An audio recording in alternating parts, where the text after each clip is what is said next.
Good afternoon, Manila Bay Dolomites. Saan po tayo ngayong araw? Monday, Pilipinas. At ngayon ay July 15, 2024. So nandito tayo sa pagitan ng 1 and 2 ng Dolomites Sun. At usaping Dolomites Sun, maraming salamat po sa ating mga warriors, sa ating Estero Rangers ng DENR, MMDA, EPS, Mandaragat. Doon naman po sa Manila Yacht Club. At syempre sa ating mga security guard at mga kapulisan na nagbabantay po dito sa Dolomites Sun. At sa mga nagtatanong po pala kung bukas ba yung banyo, hindi pa po siya bukas sa publiko. Hindi ko din po alam kung kailan mabubuksan ito. Abang na lang po tayong lahat.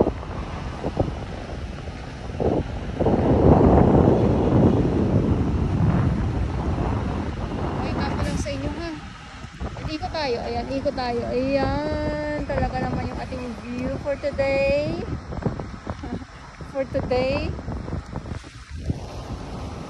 Monday.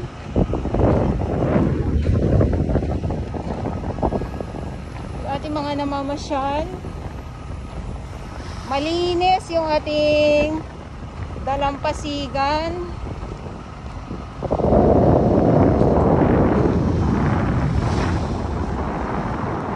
Ay, biglang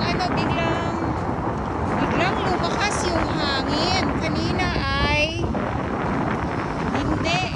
Yung tahimik lang yung ating dito. Ngayon ay humangin na siya. So ito yun eh. Yung kanina sabi ko mainit siya. Makulimlim pero mainit kasi nga po walang hahangin na hangin. So bigla naman pong humangin ngayon. Ayan. So eto. Ayan ha.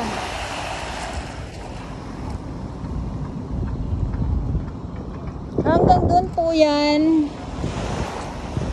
yung ating sitwasyon ng dalampasigan ng Dolomites Sun. Ganito po siya.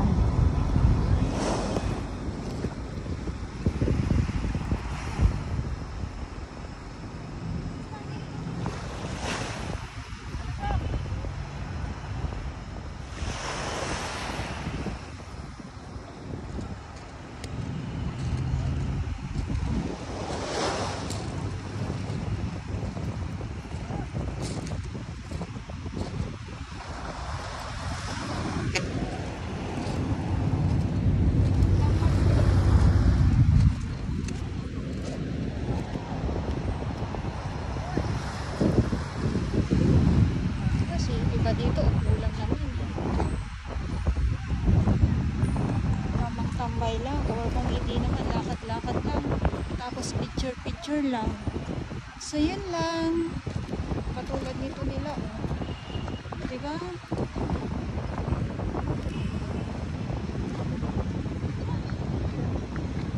Katulad nitong mga nandito ngayon,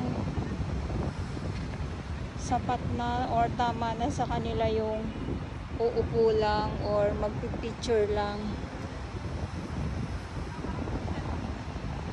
dito sa loob ng Dolomites Sun.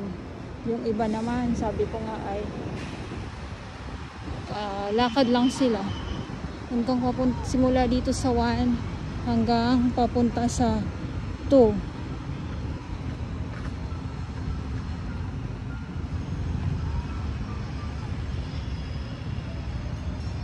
Ay, yan. So, si kuya. Sige kuya, sulitin mo yan kuya. Sulitin mo yan kuya.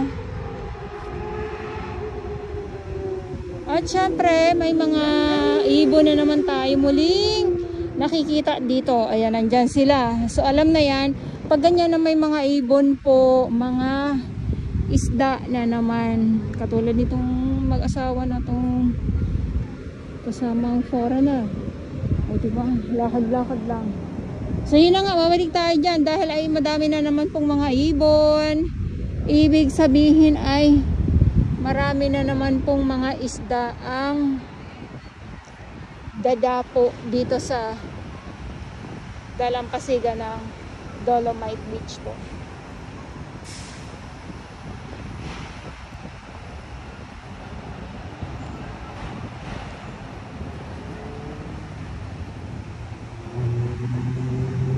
Nagkakandagulo-gulo na naman po sila.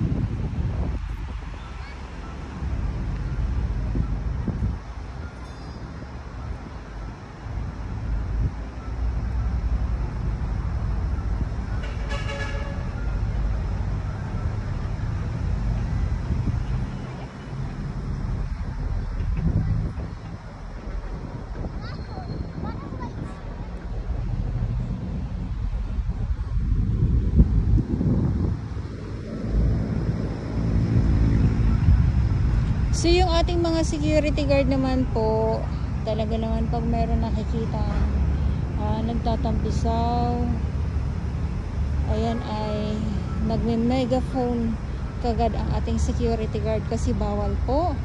At yung tubig din po, yung mga bottle, mga plastic bottle, bawal po ipasok dito sa loob ng Dolomite Sand, or mga pagkain, kahit anong pagkain po na bawal po. Kasi minsan, dati okay naman, kaya lang parang yung iba kasi talagang nakakalimot na sila. Na alam nyo po yun, yung mga baon, mga makikita nyo na lang po, yung mga pinagkainan nila, nandito nakakalat sa loob. Yung mga ganyan, imbis na makatulong man lang po sa ating mga naglilinis, ay lalo pa pong nadadagdagan yung paglilinis ng ating mga warriors po.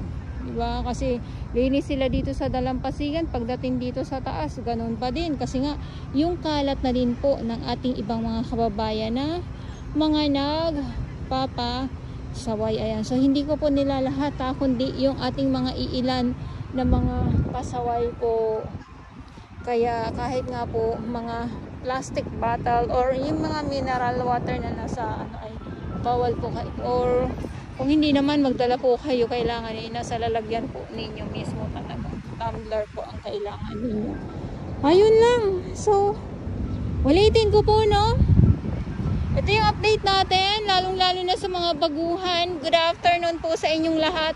Manila Bay Dolomite Sand po tayo ngayong araw, Monday, Pilipinas. At ngayon ay July 15, 2024. At sa mga baguhan, yes, welcome sa channel ni Miss Jolani Dora Baos. Mahalin niyo po ako ng buong buo. Yun ay hindi galing sa ilong ng mga singaw. God bless buhay!